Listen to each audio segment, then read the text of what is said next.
नमस्कार दोस्तों, मैं आप सभी का स्वागत करता हूं एक बार फिर से आपके अपने YouTube चैनल पर, जिसका नाम है नेचुरल जेम्स फॉर यू।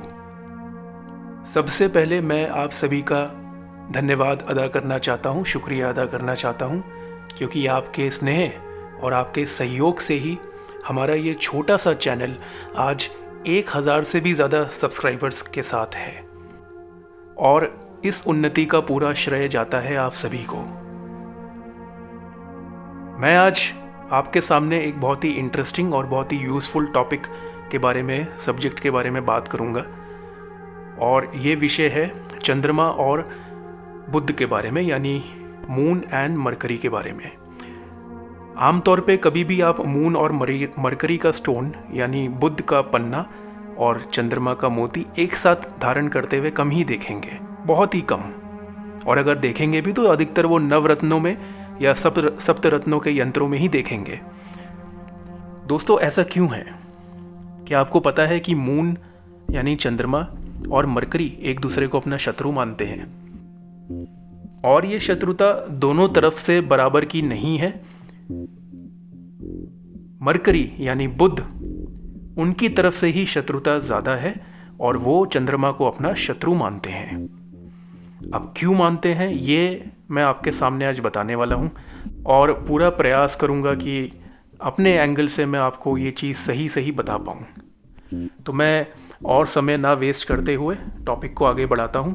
लेकिन सबसे पहले हम ये जानेंगे कि मून यानी जो चंद्रमा है वो वैदिक ज्योतिष में अपना क्या महत्व रखते हैं और उनकी क्या भूमिका होती है, क्या उनकी प्रवृत्ति है। दोस्तों, चंद्रमा वैदिक ज्योतिष और हमारे सनातन धर्म के जितने भी शास्त्र हैं, जितने भी वेद हैं, पुराण हैं और उपनिषद हैं, उसमें एक बहुत ही ज़्यादा महत्वपूर्ण और प्रमुख भूमिका निभाते हैं। खगोलीय रूप से यानी एस्ट्रोनॉमिकली चंद्रमा सिर्फ एक ग्रह नहीं है। हालांकि इसे वैदिक ज्योतिष में एक ग्रह ही माना जाता है, लेकिन एक्चुअली में ये सूर्य देव के बाद सबसे बड़ा दूसरा प्रकाशमान प्लैनेट है। यानी कि जो सोर्स ऑफ लाइट है, जो हमारी पृथ्वी पे परस्पर पड़ती रहती है, निरंतर पड़ती रहती है, दिन हो या रात हो, तो वो सन के बाद सबसे बड़ा जो लाइट का सोर्स है वो मून है, यानी चंद्रमा है। चंद्रमा धरती माता का निकटतम प्राकृतिक उपग्रह है और लगभग 28 दिनों के भीतर अपना एक चक्कर पूरा करते हैं। यानी कि जो मून है, चंद्रमा है, ये नियरेस्ट नेचुरल सैटेलाइट है हमारे मदर प्लैनेट अर्थ के पास, और अपना एक रोटेशन ये लगभग अप्रॉक्सीमेटली 28 डेज यानी 28 दिनों में पूरा करते हैं। दोस्तों, पृथ्वी की परिक्रमा करने वाला एकमात्र ग्रह होने के साथ साथ यदि सूर्य शक्ति का जनक है, प्रकाश का जनक है, तो चंद्रमा उसी प्रकाश की शक्ति का संवाहक है। यानी ऐसा माना जाता है या ऐसा कह सकते हैं कि अगर सन जनरेटर ऑफ पावर है, खासतौर पे लाइट एनर्जी, तो मून उसके कंडक्टर हैं, यानी अपने ऊपर लेते हुए वो आगे पास ऑन करते हैं। और कुल मिलाकर चंद्रमा सूर्य के परावर्तित प्रकाश से ही चमकते हैं। यानी चंद्रमा का अपना प्रकाश नहीं होता है, वो सूर्य की ऊर्जा, सूर्य के लाइट को ही एब्जॉर्ब करके हमें आगे प्रोवाइड करते हैं। तो इस विषय में अब मैं आगे बढ़ूंगा। ये तो रही चंद्रमा की भूमिका और चंद्रमा का जो हमारे एस्ट्रोलॉजी में, वैदिक ज्योतिष में जो महत्व है उसके बारे में। अब हम सबसे इम्पॉर्टेंट टॉपिक पे बात करेंगे कि मरकरी यानी बुध देव चंद्रमा को अपना सबसे बड़ा दुश्मन क्यों मानते हैं। दोस्तों, ऐसा कहा जाता है कि असुरों और देवों के बीच में जब युद्ध हुआ था, जब मंथन हुआ था, उस समय असुरों और देवों द्वारा समुद्र मंथन के समय चंद्र यानी चंद्रमा दूध के समान समुद्र से निकले थे। यानी जब असुर नेगेटिव एनर्जी और देवता पॉजिटिव एनर्जी आपस में टकराए थे, तो जो ओशन में चर्निंग हुई थी उसमें से चंद्रमा प्रकट हुए थे। अपने तेजोमय रूप के कारण इन्हें नवग्रहों में से एक बहुत ही पावरफुल ग्रह माना जाता है। और चंद्रमा को देवों की श्रेणी में भी गिना जाता है, तभी हम चंद्रमा को चंद्रदेव के नाम से ही बुलाते हैं और इन्हें देवों में से एक देवता माना जाता है। दोस्तों, चंद्रमा की शादी तारा से हुई थी और उनके रिश्ते से जो संतान पैदा हुई थी, जो बच्चा पैदा हुआ था, वो थे बुध। और अपने पिता से नफरत करने लगे बुध, क्योंकि उनका जो जन्म था वह एक घातक पाप का परिणाम था।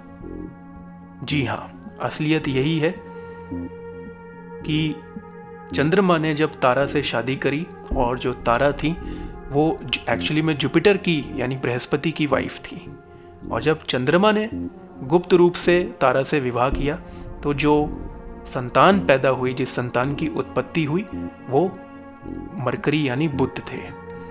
और ये एक अवैध रिश्ता था। इसी के चलते जब ये बात धीरे धीरे उजागर होनी शुरू हुई और बुद्ध को समझ आई कि मेरे जो माता पिता हैं वो एक्चुअली में सही तरीके से विवाहित नहीं हुए थे, गलत तरीके से विवाहित हुए थे, और मैं उनकी संतान के रूप में पैदा हुआ, तो सबसे बड़ा जो दोष उन्होंने दिया वो चंद्रमा यानी मून को दिया। वैदिक ज्योतिष में बुध और चंद्रमा को प्रतिद्वंदी ग्रह माना जाता है, लेकिन ये जो फीलिंग है, ये जो वेंजियंस की और हेट की फीलिंग है, ये मरकरी की तरफ से ज़्यादा है, चंद्रमा की तरफ से उतनी नहीं है, क्योंकि चंद्रमा फिर भी उनको अपने बच्चे के संतान के रूप में ही समझते हैं, लेकिन मरकरी उस संतान की तरह है जो अपने पिता को बिल्कुल भी पसंद नहीं करते हैं और उन्हें अपने जीवन का सबसे बड़ा शत्रु मानते हैं।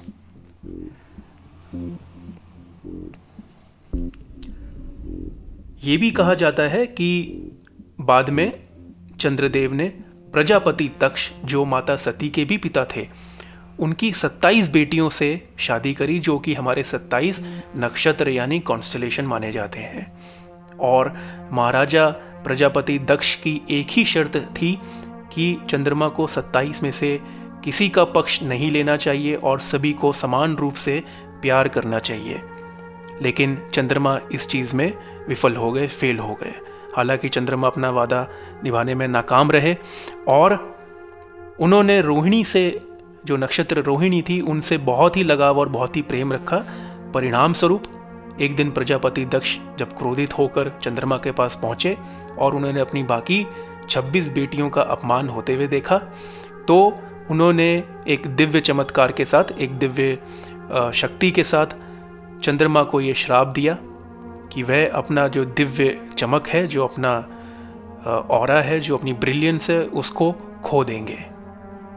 कई तपस्याओं के बाद, खास तौर पे तपस्या शिव जी के तरफ जो चंद्रमा की ज़्यादा रही, तभी सोमवार के दिन भगवान शंकर को सम्मान और इज्जत दी जाती है, क्योंकि भगवान शंकर हमारे महादेव ना होते तो चंद्रमा कब का खत्म हो चुके होते।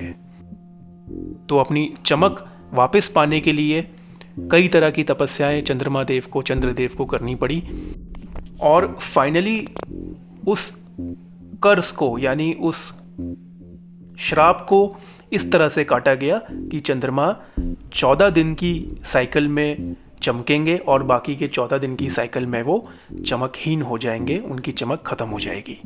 और हिंदू पौराणिक कथाओं में यह माना जाता है कि चंद्रमा रोहिणी को सबसे अधिक प्यार करते थे।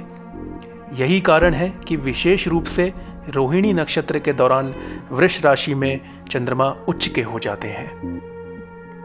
तो ये कहानियां हमारे वेद पुराण से है और सनातन धर्म के अंदर वेद पुराण का बहुत ही ज़्यादा महत्व रहा है हमेशा से, और आने वाले कई सालों तक, कई युगों तक और भी रहेगा।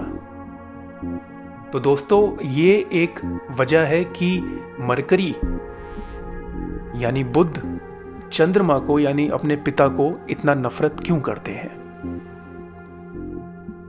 मैं आशा करूंगा कि आपको ये स्टोरी, ये जानकारी पसंद आई हो, और अगर पसंद आई हो तो आप अपना सहयोग दिखा सकते हैं इस वीडियो को अपने दोस्तों के साथ शेयर करके, या किसी भी ऐसे व्यक्ति के साथ शेयर करके जिनको आध्यात्म के अंदर रुचि हो और ज्योतिष शास्त्र में उनकी रुचि हो। और मैं अगले वीडियो में फिर से एक बार कोशिश करूंगा आपके सामने और भी अच्छी जानकारी लाने के लिए।